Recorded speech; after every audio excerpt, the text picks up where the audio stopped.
Mampir Car Free Day langsung OTW Sambangan. Jadi ceritanya di sini itu sebelum kita pergi Sambangan, ini saya mampir sebentar di Car Free Day karena kepengen mau nambah jajanan. Seperti biasanya saya itu tipikal orang yang selalu nyetok jajanan ya teman-teman. Jadi kalau mau Sambangan itu tinggal nambah sekresek gitu loh teman-teman. Karena memang jajan sebelumnya itu sudah ada. Jadi kita itu tinggal mau nambah kekurangannya gitu loh teman-teman. Soalnya kalau kita mau belanja sekalian itu malah repot ya teman-teman, apalagi waktunya udah mepet-mepetan.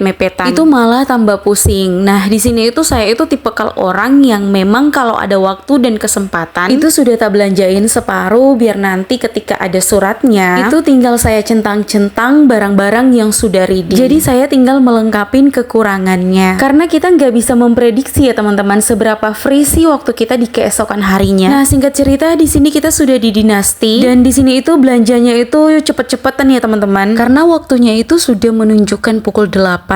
Jadi di sini itu kita harus gercep karena jarak dari pondok itu memakan waktu kurang lebih sekitar sejaman ya teman-teman. Karena kalau kita telat datang itu anaknya itu pasti ngomel-ngomel ya teman-teman karena belum lama ketemu udah selesai waktu sambangannya. Di sini saya persingkat saja tanpa menunggu waktu yang lama. Ini sudah di kasir, kita mau bayar karena memang masih ada beberapa jajanan lagi yang harus kita beli dan tentunya jajanannya itu lebih kepada jajanan yang basah gitu ya teman-teman, bukan jajanan snack untuk yang kita makan bersama di pondok. Dan mumpung sekarang ini hari Minggu jadi bertepatan dengan Car Free Day ya teman-teman, jadi kita nyari jajanannya itu di tempat Car Free Day aja. Tapi beli jajanannya itu jangan terlalu jauh-jauh ya teman-teman, seputaran Dinasti saja. Soalnya kalau jalannya terlalu jauh itu bisa-bisa memakan waktu yang cukup lama ya teman-teman. Pokoknya di sini itu sat-sat aja ya teman-teman. Jadi di sini itu setelah selesai kita belanja risol, kita lanjut lagi belanja jajanan yang lainnya. Di sini saya lanjut beli leker tapi nggak sempat ke Riko. Nah setelah itu di sini kita lanjut lagi ke tempat basreng karena anaknya itu minta disuruh beliin basreng. Pokoknya jajan-jajan yang seperti ini, entah itu makaroni, basreng dan lainnya. Dan setelah dari perbelanjaan tadi, di sini kita itu langsung cus ya teman-teman, langsung OTW menuju ke pondok karena sampai di kota lagi kita akan mampir beli makanan. Dan singkat saja di sini kita sudah sampai di kota dan di sini tuh saya mampir di nasi padang. Seperti biasanya ini tuh makanan penolong ya teman-teman kalau di tanah perantauan seperti ini. Karena makanan Padang itu untuk wilayah Jawa itu sangat murah ya teman-teman. Seporsinya itu dengan harga 10.000.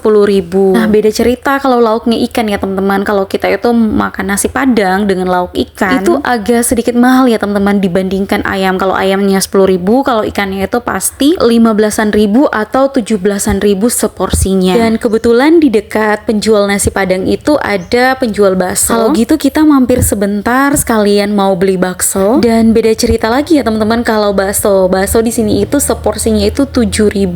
Bahkan masih ada yang harga 5.000-an ya teman-teman seporsi. Dan tidak terasa di sini itu kita sudah sampai di pondok. Dan seperti inilah keadaan atau situasi di Pondok Lirboyo. Nah, di sini itu daerah Ngampel ya teman-teman, Lirboyo Al-Mahrusia 3. Dan pilihan sambangannya itu dalam satu minggu itu ada pilihannya ya teman-teman, mau sambangan di hari Jumat atau sambangannya di hari Minggu. Tapi berlakunya itu hanya sebulan sekali. Kalau kita milih sambangannya itu di hari Jumat, berarti waktu sambangannya itu dimulai di siang hari ya teman-teman, pukul 13.30 sampai dengan 15.30. Dan kalau hari Minggu itu dimulai dari pukul 8.30 sampai dengan 15.30. Kurang dan lebihnya seperti itu ya teman-teman jadwal sambangannya. Dan peraturannya itu sehari sebelum sambangan kita wajib mendaftar dulu ya teman-teman. Kalau nggak daftar itu nggak mereka layanin. Kalau dulu itu kita daftarnya nanti pada saat datang nih. Tapi kalau untuk sekarang 2 atau 3 hari sebelum sambangan itu wajib mendaftar terlebih dahulu. Dan yang paling telatnya itu sehari sebelum sambangan. Dan juga kita harus menjelaskan ikatan persaudaraannya itu seperti apa. Kayak yang datang sambangan itu orang tua ataupun wali. Dan kalau wali itu harus dijelasin ya teman-teman, entah itu saudara sekandung, sepupu dan lain sebagainya. Kalau memenuhi persyaratan dari pihak pondoknya diperbolehkan, tapi kalau tidak memenuhi itu tidak diperbolehkan ya teman-teman. Nah, di sini itu saya lagi pamerin ikan yang saya beli tadi di nasi Padang. Karena sebahagia itu ya teman-teman kalau dapatnya lauknya itu ikan. Apalagi ikannya itu ikan segar. Masya Allah banget ya teman-teman. Nah, di sini itu dia sudah berpamitan karena sebentar lagi mau masuk ke dalam asrama. Dan di sini itu saya sangat bersyukur banget ya ya teman-teman, karena adikku itu dapat asramanya tidak jauh dari arah masuk pintu gerbang pondok. Karena beda cerita lagi ya teman-teman kalau asrama-asrama lainnya. Dan setelah balik dari pondok, di sini saya mampir di tempat bakso yang tadi karena memang kita mau makan bakso ya teman-teman. Karena bakso yang saya bawa ke pondok tadi itu yang dibungkusin memang dikhususkan untuk adikku dan teman-temannya.